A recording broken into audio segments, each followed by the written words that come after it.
Welcome to the Business Growth Podcast. Today I'm here with Matt, the managing partner of ADEX. Welcome to the show.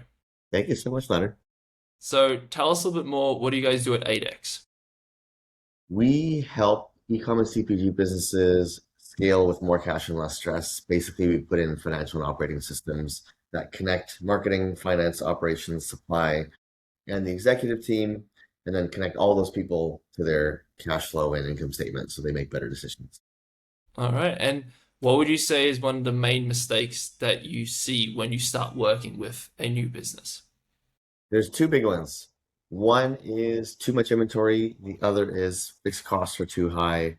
And lately, the third thing is people are sort of underspending against customer acquisition. That's a very new Mm-hmm. one. Underspending from customer acquisition, as in like they're making good returns from their marketing spend and they're just not spending more, essentially. Correct. Yes. Okay, gotcha. Okay. And then how about let's first start like what's like your origin story? How did you get to being a managing partner at ADEX? What was the journey like? Sure.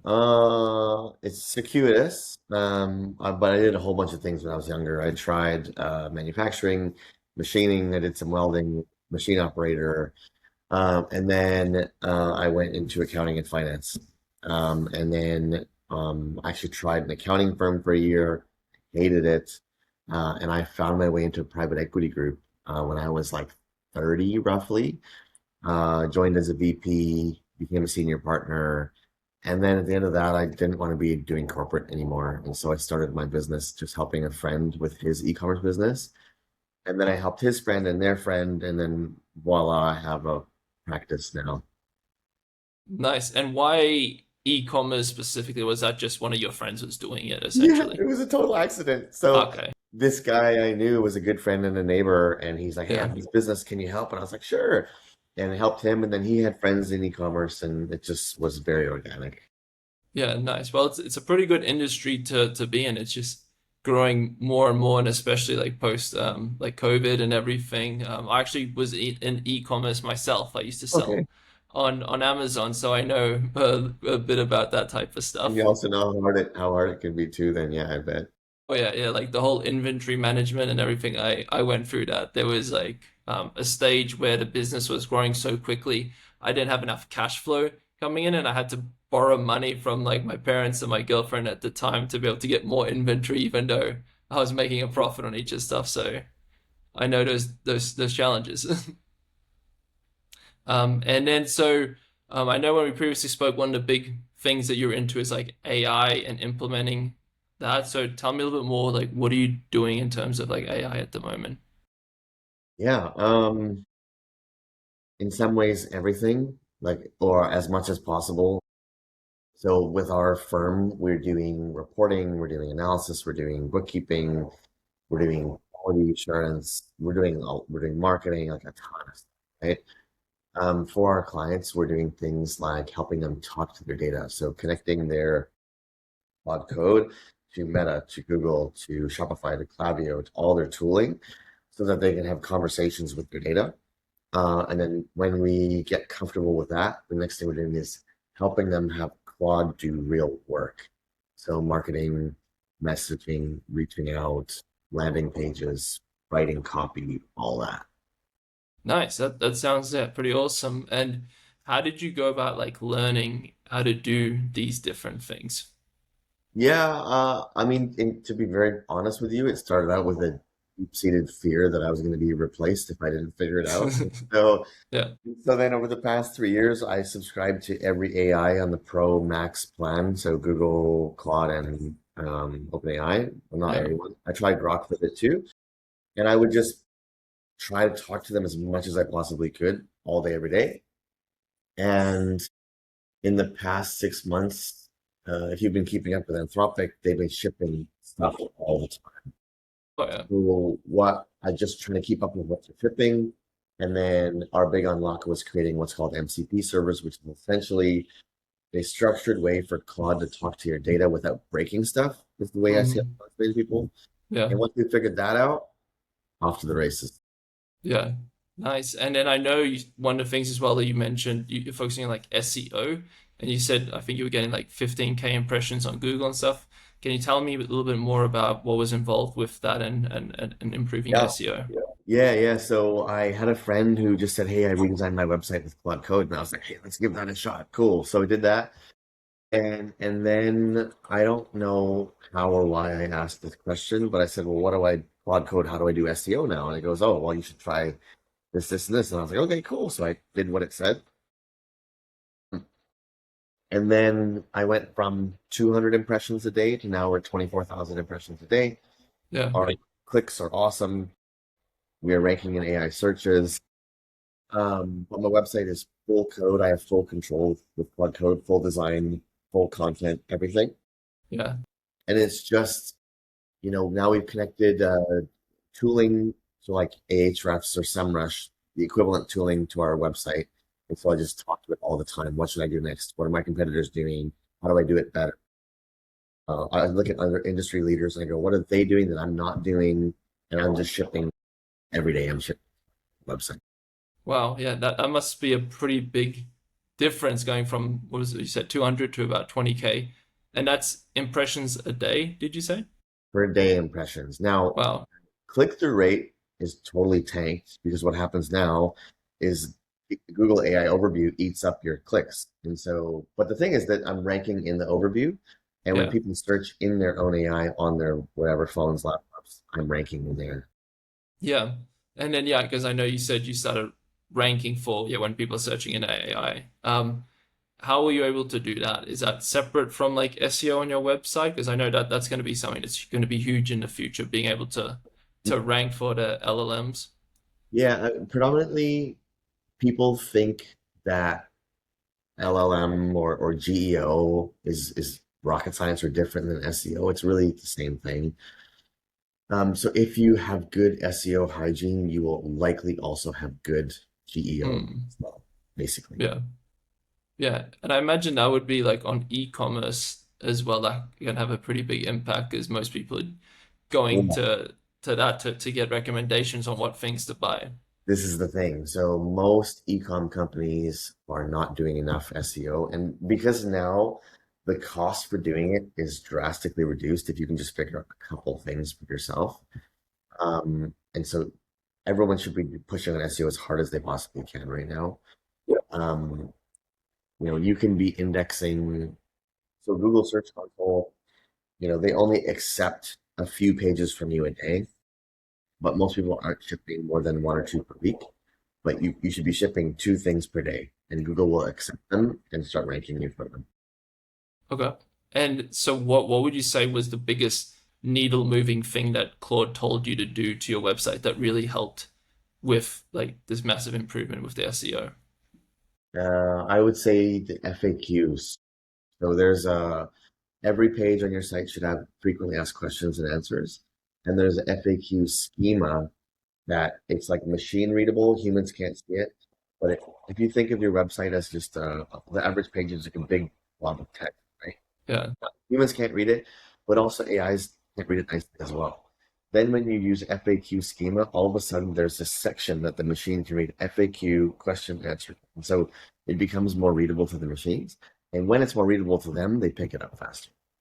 Right. Okay. And then what are some of the other projects that you guys are working on internally at ADEX? Mostly, honestly, I would say we have a couple core focuses. Ours is growth right now, and we're trying to apply AI to accelerate those projects. So they're the same projects anyone else would do. We're just using AI to do them better, faster. And then of course on the delivery side, we've created that's analyst AI, we created bookkeeping AIs, quality assurance. So what we're trying to do is, can we do everything we do today better, faster, cheaper with AI? Yeah, nice. And so you said you're trying to apply AI to help grow the business. Do you have any examples specifically of how you're going about Yep. doing that? Yep. So the website is one. Um, we have our AI we use in our CRM. So how do we flag for our salesperson who are the most important people to talk to? Oh We yeah, use AI to analyze that and just kind of score them. We are. else? Obviously writing scripts and content. Oh, I made an AI. I have an AI marketing hub now that I created. So every day it pulls news articles that I can talk about, but it also can interview me, like have the voice, and it can like say, "Hey Matt, let's talk about this topic," and I go, "Sure," and it'll interview me like a human interviewer would. It's not perfect, but like I can put my camera there and talk to my computer, and it's like I'm talking on a podcast, but I'm getting, Mm, and then I can write. yeah, nice. And then in terms of like client acquisition, are you guys mainly just doing it through like the SEO, or how else are you going in terms of like client acquisition, or like you were saying like some of the content marketing, or what's kind of like your main client acquisition for the growth? Yeah, so in Australia, paid ads is not a great avenue because the market of our ICP is not huge. So we're actually doing warm outreach with AI. So we have our managing partner in Australia, his name is Sam Dillon. And so we're using his email and his contacts, and we're trying to enrich it with a lot of context and then create personal reach outs from Sam to his people that he might. Okay. And so mainly just doing warm outreach at the moment. Yeah, we don't, I would say we're not doing a ton of like, we don't do cold email. I don't think there's makes sense right now. So yeah. Hmm. Yeah, yeah, it's definitely a very like high trust type of industry. I imagine someone's not just going to give you the keys to their business Exactly. from a random cold email type of thing. Well, yeah, and unlike other industries, let's say marketing or let's say video content, well, you can go and find someone's video content and go like, hey, I saw this video.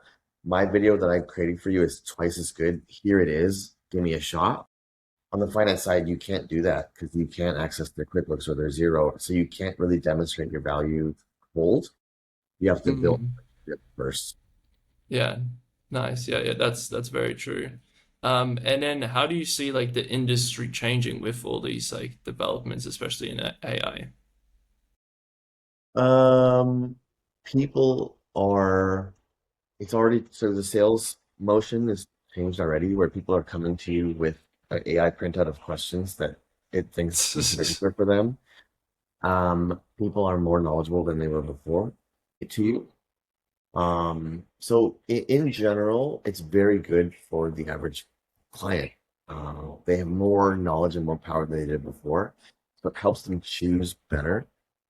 And then on the practitioner side, like us, straight your capability and a bit of a personality to be warm. And then also, like I think what's going to happen over the next couple of years is the people who were doing the bare minimum will sort of fall away, and others will go upwork and use AI, but like do more of the human side. And so I think that's what I think we're going to see happen is we're going to make more money, probably. Few of us will, and some of us will lose our businesses. Trying to fight that too. Yeah, basically showing value beyond just what they could do themselves using AI.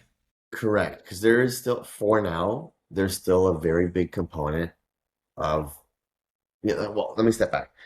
The real reason people struggle in the businesses, and it's not necessarily a math problem, it's like, how do you align multiple stakeholders doing multiple jobs with multiple different, like, North Stars? So marketing, finance, operations, supply chain, executive, they all want different things. Generally, they're aligned, but how do you align them so that they all like have synergy and create value? That's where if they don't have synergy, you destroy value. So that's actually the real problem. And so it's not really math. And so how do you solve that in the future? Humans will still be needed for that for quite a long time, I think. Um, so that's kind of where we see ourselves going, but it's much more high touch and it's very Yeah, expensive because it requires a lot of time and facilitation and all that. yeah. Oh yeah. And then you add in the human element as well and the office politics and everything, and then it's even another level of difficulty. Yeah, exactly. And so then can AI do all the modeling? Yeah, but can it get, Joe and Jane like on the same page after they've been irritated with each other for 3 months? Like that's where we're gonna move forward soon. Yeah, definitely. And then how about what is one of the things that you guys are focusing on improving at the moment that's not working like as well as what you would like? Yeah, no, we have a bunch of failings. We had a client recently where it was a big project and it was maybe a bit more than I should have bitten off. But we were aggressive and we were delayed by a week. And at the last second, we learned that we missed a review gate in our own internal process. And so then we shipped something that was subpar. And so it felt terrible. But what we're doing about that now is we've already created AIs that can do quality assurance uh, along the process, not just at certain gates. And so it's watching the progress of an engagement and it's reporting back to me and my ops person about like, how is this engagement progressing against time? And so now we can do more QA more often than we did before. And so we want to ship very good end results. That's the big thing that we're counting on. Right, okay. Um, I know we're starting to run out of time here, so how about let's finish on what's been some of like the most valuable lessons that you've learned like in business? For me, the single most valuable lesson and the single thing I regret the most is I took a year off of working on growth to work on operations. I will never do that again.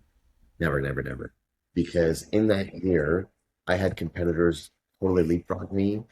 I stopped learning about selling and lead gen and marketing. And in the future, I will never do that again. I will focus on growth and we will grow until we break and then we'll fix it and then we'll just never gonna stop looking at growth now. Right, Um, that year hurt us big time. okay. Yeah, yeah, that makes sense. Like always having to water the leads and everything. Like it's like a constant thing, and if you're not growing, someone else is. Yeah, cool. Well, time's gone by really quickly. It's been great having you on the show. Where can people go learn a little bit more about you and what you guys do? Yeah, if you go to our website, ADEX.co, EIGHTX.co, it's a treasure trove of information for D2C. And other professionals can look at how we do our website and do similar things. And Oh yeah, yeah, that was very interesting. The whole SEO and everything. I definitely I was taking notes and I'm like, cool, I need to have a look into this yeah, stuff you should, yeah. as well. And yeah, that was really interesting. Awesome. Well, I'll include those links in the show notes below. I appreciate you coming on, sharing some really interesting things that you're working on. You guys have been listening to the Business Growth Podcast. Until next time, keep growing.